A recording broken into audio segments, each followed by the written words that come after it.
കുഞ്ഞുങ്ങൾ ഉള്ള വീട്ടുകാരുടെ ഏറ്റവും വലിയ ടാസ്കുകളിലൊന്നാണ് ഡയപ്പർ ഡിസ്പോസ് ചെയ്യൽ.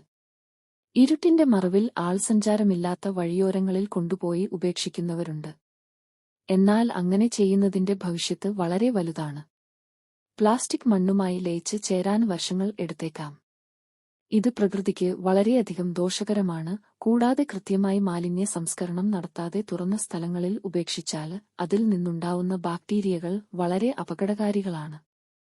ആ ബാക്ടീരിയകൾ പടർന്നു പിടിക്കുന്നതിലൂടെ മാരകമായ അസുഖങ്ങൾ വന്നേക്കാം. ഡയപ്പറുകൾ ഭൂമിക്ക് ഉണ്ടാക്കുന്ന പ്രശ്നത്തെക്കുറിച്ച് കൂടുതൽ അവബോധം ലഭിച്ചു തുടങ്ങിയതോടെ പരിസ്ഥിതി സൗഹൃദപരവും സംസ്കരണം നടത്താൻ തരത്തിലുമുള്ള ഡയപ്പറുകൾ വിപണിയിലെത്തി തുടങ്ങിയിട്ടുണ്ട്. ലഭ്യമെങ്കിൽ അത് വാങ്ങി ഉപയോഗിക്കാൻ ശ്രമിക്കുക. ഡയപ്പറുകൾ ഡിസ്പോസ് ചെയ്യുന്ന വിധം എങ്ങനെയെന്ന് നോക്കാം. ഡിസ്പോസിബിൾ ആയ സാധാരണ പാമ്പേഴ്സ് അടക്കമുള്ള ഡയപ്പറുകൾ ഒരിക്കലും മൊത്തത്തിൽ കത്തിക്കരുത്. ഡിസ്പോസിബിൾ ഇനത്തിൽ ധാരാളം കെമിക്കൽ ഉത്പന്നങ്ങൾ ഉണ്ട്. കത്തിക്കുമ്പോൾ ഇവ ഡയോക്സിനുകൾ പുറന്തള്ളുന്നു. എത്ര കത്തിക്കാൻ ശ്രമിച്ചാലും പൂർണ്ണമായും ഇവ കത്തുകയില്ല. ഡയപ്പറിനുള്ളിലെ ജെല്ലാണ് ഇതിനു കാരണം.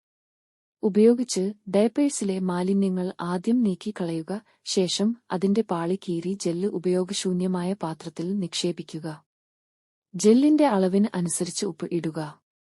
അല്പനേരം വെച്ച ശേഷം അത് വെള്ളമായി മാറിയിട്ടുണ്ടാകും.